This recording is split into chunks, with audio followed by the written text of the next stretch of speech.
Hey family, my name is Chris, I am your home gamer dad, and I invite you to come in, relax, kick your feet up, take your coat off, stay a while. I think it's time that we have a family meeting. No one's in trouble or anything like that. Nothing to worry about there. I just think that we should have a friendly discussion about Grail Games. What the heck are Grail Games, you may be asking?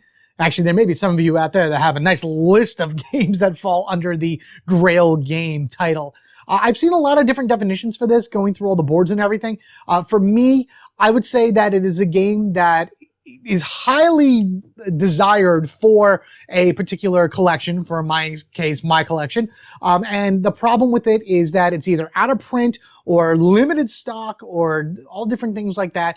And you either can't find it at all, or the only people that you can buy it from are selling it for like ludicrous price. You know, those third-party sellers on like eBay, a few on Amazon, things along that ways. So to me, that's what a Grail game is. A game that you really, really want to add to your collection, but don't have $1 million in order to just buy it. But yeah, this is just going to be my top 5 Grail games that I'm on the hunt for, that I would not pay a ridiculous amount of money in order to get. Down in the comments, however, I want you to tell me what your Grail games are. It'd be interesting to see what we're all kind of hunting for out there, and like methods that you use in order to try to find them or hopefully get the best deal for them. Like, I'm on Facebook groups. I scour Amazon every day. I don't have a friendly local game store really close to me. I think the closest one's like an hour away. So I have very limited options in order to try to find some of these games. I want to hear what you guys do, and I want to hear what you guys are searching for. Maybe I'll add it to my list, and maybe I'll try to hunt for it or do some research on it. But in any event, let's go ahead and check out what my 5 games are. So I'm going to off-center myself a little bit here, so this way I can give you guys a better visual on this side about what it is that I'm looking for. And why don't we start with number 1, or the first one on this list, Ark Nova. Now, Ark Nova is still fairly new. It says 2021 as a release year. I don't know if it actually hit retail or not yet. I think maybe the Kickstarter people are just getting them. But in either event, I'm seeing this game all over the place. People are talking about it. I'm seeing videos on it, all kinds of different things. It's an 8.7 on BGG. That is an insane score. That is a high score. People are comparing it to being like a combination of Wingspan and Terraforming Mars. Plus, you're building a zoo. That's like the whole goal, is you're building a zoo. And quite frankly, that's fantastic. That is absolutely amazing. Something I'm 100% behind. Always wanted to build a zoo. Didn't want to have to deal with any of the other hassle to it. Just give me animals and throw them into places. No, I don't want to do that because that's wrong. The art in this game is gorgeous. Each of the animals look beautiful. I think these are actual photos. I don't know if it's like drawn or whatever, but there are some original art pieces to it. And even though it seems like it's quite a bit of a table hog, you know, it takes a lot of real estate on the table, it seems just to be so interactive and so fun, building up your zoo, putting the tiles on, getting your animals in there and everything, building your engines in order to be able to get as many, I guess, points per round and things along that ways. I've only seen a few videos on it, and I would like to try it myself one day just to really see if I would like it. Right now, Ark Nova is on this list because of its hype. I like games that are hype because I want to know why they're hype. And I like Wingspan, I like Terraforming Mars, and I think that I would absolutely love this game based on everyone else's reviews and from what I'm seeing and things like that. Is it a Grail game? I think so, because I can't find it anywhere for sale for, I want to say the MSRP is like 80, 90 bucks, maybe 100. I'm seeing it for like 110, 120, maybe even a little bit higher, give or take. So maybe not a full-on Grail game. That's not really like an extreme price up for it, but I'd rather wait on it to go down in price and then find it better at like a cheaper price and everything. And by then, who knows, maybe there'll be another Kickstarter that comes out with an expansion and I'll just jump on that. So that would be Ark Nova, the game of building a zoo, because who doesn't want a zoo? Next on my list is the Resident Evil deck building game. This combines 2 things I absolutely love: Resident Evil and deck builders. So in my brain, when I heard of this game, I'm like, this is a no-brainer. I must have it. this is awesome. What other things are there? I look at the cards and everything. I'm like, cool, look at this. Look at all the cards that they have here and like all the scenes and everything. Great art. Oh, I know these characters, yada, yada, yada, yada.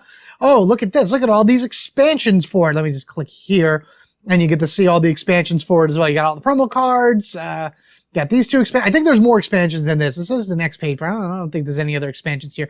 Like there's a bunch of like 3 or 4 different expansions for the deck building game to give you more characters, more weapons, more enemies to fight, things along that ways. Here's the thing though.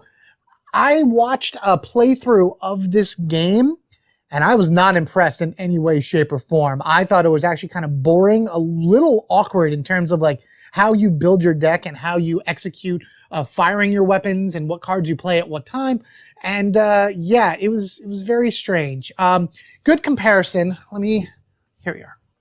All right, so I got this game at Origins, I want to say in 2019, Godzilla the card game. This is a battle game where you are up against another player. I think it's a 2 or 4 player game. Sorry about that. Got my drink over here. I accidentally elbowed it. It's a 2 or 4 player game. You take control of your legion of monsters and you go back and forth playing your cards.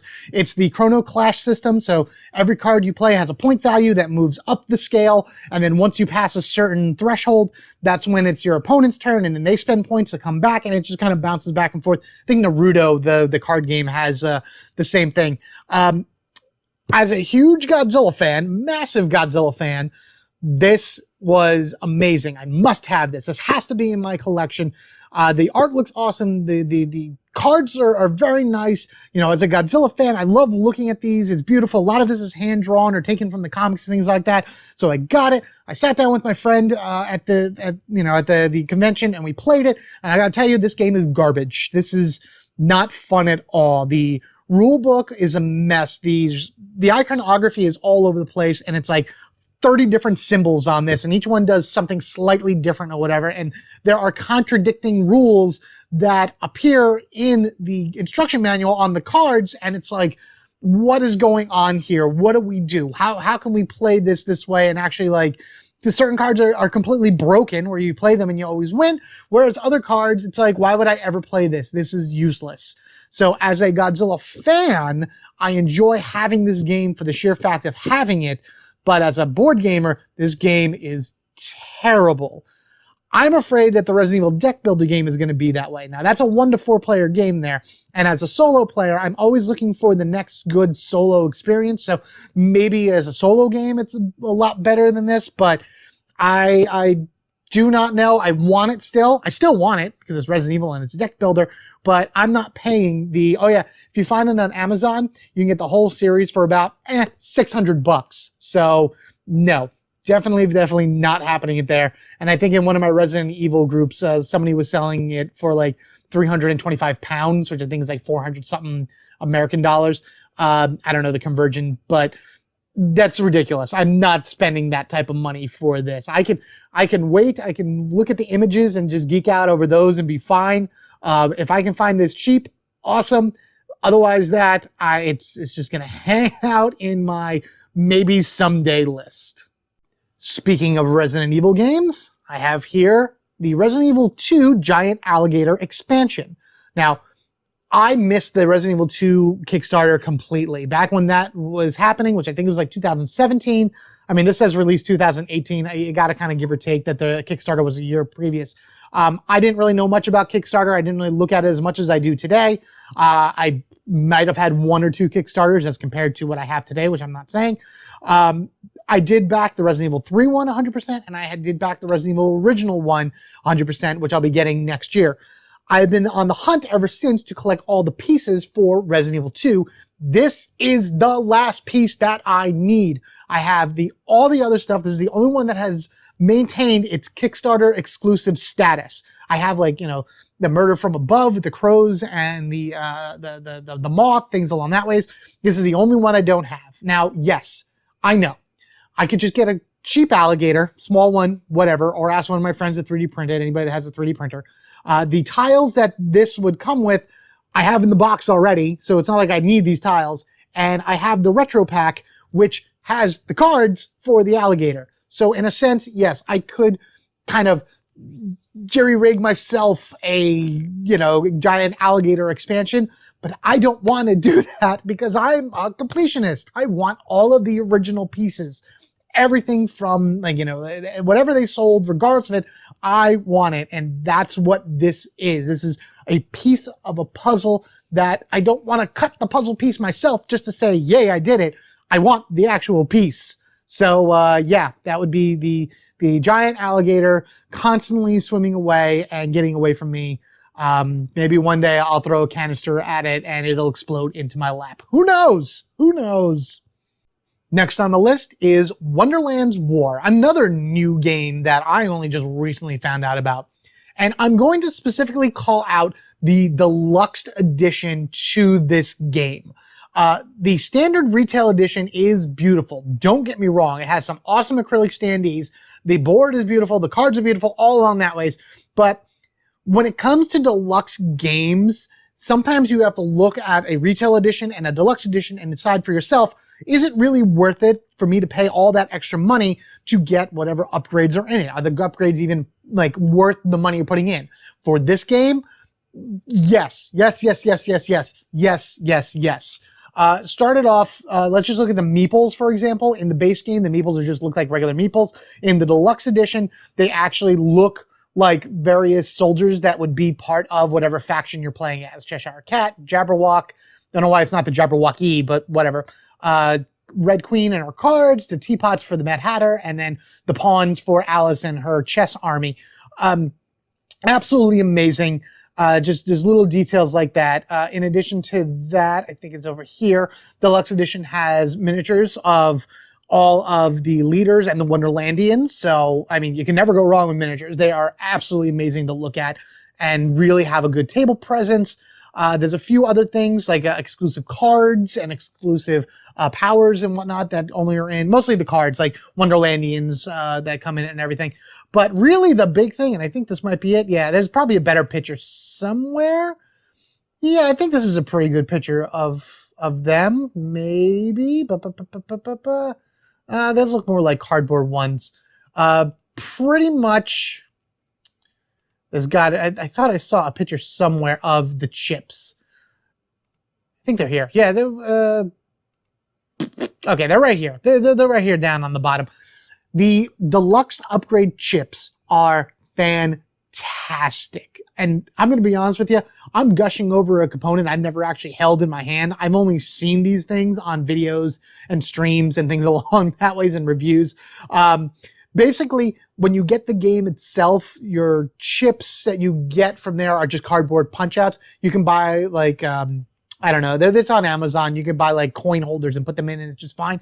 But these in the deluxe edition are thick. They're heavier. It's like a poker chip, a little bit smaller because they need them to be the size in order to fit onto the player boards. But they sound great. They look beautiful. And it's those are the reasons why you want the deluxe edition. These are the upgrades that they make to it that make the deluxe edition 100% worth it and why I don't understand why you wouldn't make more of them.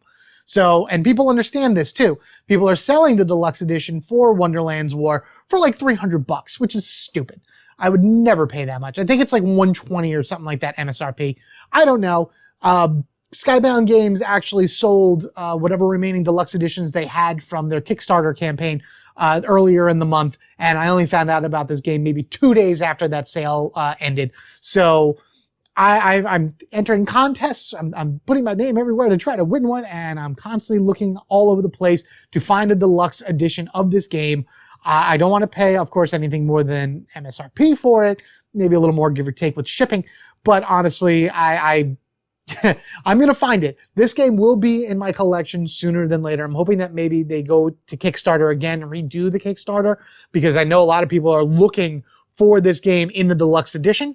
So until it actually comes, I'm just going to stare at everything and watch the videos and slowly drift into madness. Final game on my list, and it's one that I've been pining for a heck of a long time, Camp Grizzly. Camp Grizzly is a cooperative game where you are a trope counselor in a, what is this? This is 1979, I think it says it takes place. So figure about the 1980s. It's 1980s style slasher flick and whatnot. I think this says 70s, but trust me, 80s is really the better description for it. And your goal is to escape Camp Grizzly or die at the hands of the crazy killer Otis, the one that's running around chopping everybody up and things along that ways. And of course, if his name is Otis, he is a guy running around in a bear mask in order to be able to go with the theme of Camp Grizzly, because, it's all bears and everything. And I don't know. Again, this is another one of those games where the more I watch and the more I look at it, the more I want it. The system in which Otis arrives and everything is very tense. You never know when he's going to show up, whether it be through a deck of cards that you pull out or a dice roll. There's so many different things that happen, getting lost in the woods, tripping and falling. There's various cards here that represent things that you would find in a horror movie, like Make Out Peek and things along that ways, that it's so much thought and care that went into honoring the genre of movie that this game is based off of. And what's great too is the card art is wonderful, because you have some of these cards like here, which is funny. And yeah, he's throwing the kids off the thing that's off their ledge. That's bad. But you have this ET effect to it and everything. So it's really fun to look at.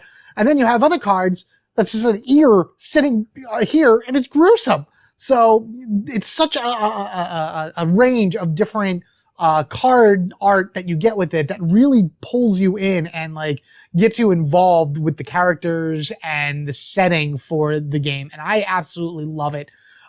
Just certain things like this are just terrifying. The thing though is that Ameritrash Games, the company that basically did this Kickstarter that I guess owns the rights to Camp Grizzly, they just kind of disappeared off the map. No one knows where they went. No one knows what they're up to. I think there are some Kickstarters people that don't have their game yet, which is upsetting.